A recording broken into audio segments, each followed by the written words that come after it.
What if heaven is not a place we go to after we die? What if it is a time we have not yet reached? For centuries we have looked to the skies. We have imagined a beautiful place beyond the clouds, a kingdom where there is no pain, no sorrow, only peace. But perhaps we have been looking in the wrong direction. Perhaps heaven is not above us. Perhaps it is in front of us, waiting in the distant future. This idea changes everything we think we know about our final destination. It suggests that our journey does not end with our last breath. Instead, it might just be a long pause before our next beginning. Imagine a future where science has unlocked the greatest mysteries of life. A future where technology is so advanced that it seems like magic to us today. In this future, scientists might not just cure diseases, they might conquer death itself. They could build a world free from the hardships we face now. A world of perfect health, endless knowledge, and eternal peace. This place would feel like a paradise. It would be a world built by human hands and minds, a testament to our endless curiosity and our deep desire to overcome our limitations. This future, this technological utopia, could be the very place we have called heaven all along. This idea connects our oldest beliefs with our newest discoveries. It brings together faith and science in a surprising way. We often see them as two separate paths. One is based on belief, the other on evidence. But what if they are leading to the same destination? What if the stories told in ancient texts were not just tales of the supernatural? What if they were predictions? Glimpses of a future that humanity was always meant to build for itself. A future where we become the creators of our own salvation, using the tools of science to build the paradise we have always dreamed of. This vision of a future heaven raises fascinating questions. If heaven is a place we create, what does that say about our own power and responsibility? It suggests that our quest for knowledge is not just about understanding the universe. It is also about shaping our own destiny. The dream of a better world, a world without suffering, is a powerful motivator. It has driven us to explore, to invent, and to push the boundaries of what is possible. Maybe this shared dream is the blueprint for the heaven we will one day inhabit, a reality born from our collective hope and ingenuity. Let's explore this idea further. How could science bring someone back from the dead? The key could lie in our very essence, our DNA. Every person who has ever lived has left behind a trace of themselves. It could be in a strand of hair, a piece of bone, or even dust. Inside these remains is the complete instruction manual to build a human being. It is a code that defines our physical bodies, from the color of our eyes to the shape of our hands. In the future, scientists might be able to read this code perfectly. They could take these ancient remains and use them as a blueprint. Imagine a laboratory far in the future. It is clean, quiet, and filled with technology we can barely comprehend. Scientists take the genetic material from a person who lived thousands of years ago. Using advanced bioprinters and artificial wombs, they begin the process of reconstruction. They carefully assemble a new physical body, an exact replica of the one that was lost to time. This is not about magic. It is about biology and technology working together. It is the ultimate act of restoration, giving someone a second chance at life, long after their first one ended. This process would be incredibly complex. The scientists would need more than just DNA.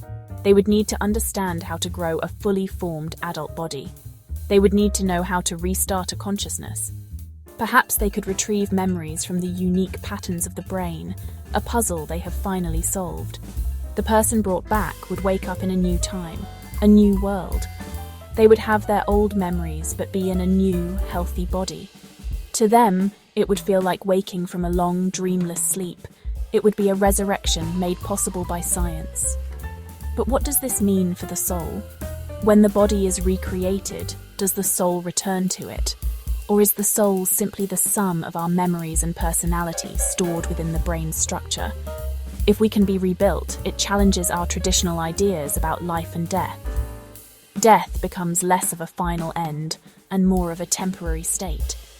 It's like a computer that has been turned off, and all its files are saved on a hard drive. The future scientists are just rebooting the system. This scientific resurrection would be the ultimate proof that life, in some form, can persist.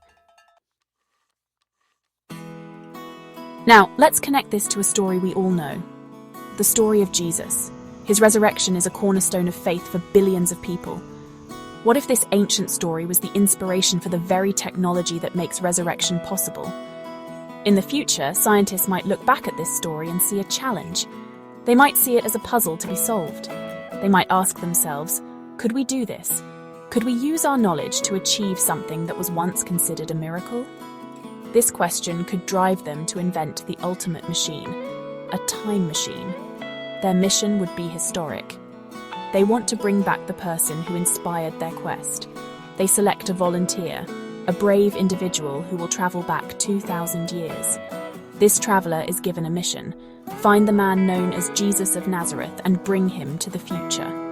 To blend in, the traveler is dressed in the clothes of the time. He is taught the local language and customs. He is prepared to deliver a message of hope, a message about a future where death has been defeated.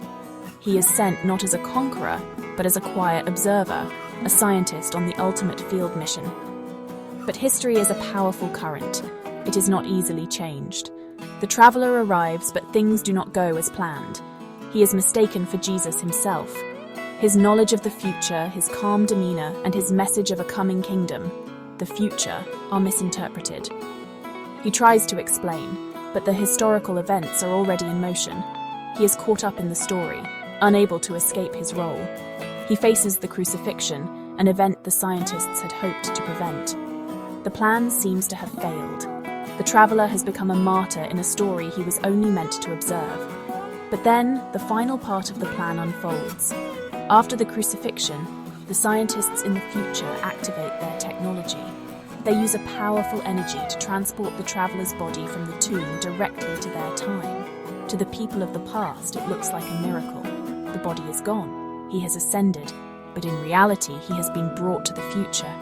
He has been taken to heaven. This traveler who was sent to bring back Jesus becomes the Jesus of the story. And the heaven he is taken to is not a mystical realm, but the advanced, peaceful world of tomorrow that he came from. This story leads us to a profound question about pain. When the traveler was crucified, he felt immense physical suffering. His body was broken. But what about the soul? Is it possible that the soul, our true essence, does not feel pain? Think about your dreams. In a dream, you might fall from a great height or find yourself in a dangerous situation. You might feel fear, but you do not feel the physical pain of the impact. Your mind creates the experience, but your body is safe in bed. The pain is not real in the same way. Perhaps our consciousness, our soul, works in a similar way. The body is like a vehicle. It has sensors that detect damage. That is what pain is. It is a signal to protect the body. But the soul, the driver of the vehicle, is separate from this system. The soul experiences life through the body, but it is not the body itself.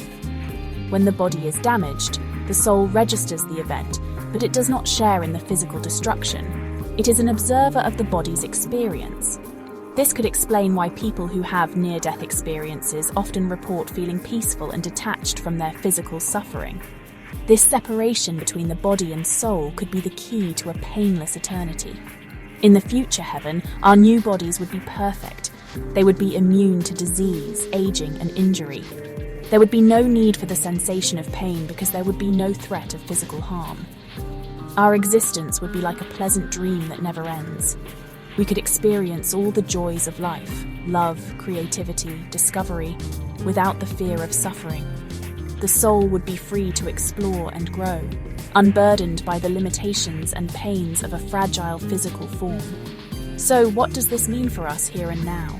It asks us to reconsider our relationship with pain and mortality. Is physical pain the worst thing we can experience, or is it just a temporary part of our physical journey? If our soul is eternal and cannot be harmed, does that change how we view death? These are not easy questions. They blend the lines between science and spirituality, between the world we can measure and the world we can only feel. Perhaps the promise of heaven is not about escaping this world, but about transforming it, and ourselves, into something more. A future where science and faith meet to give us a life without end, and a soul without pain.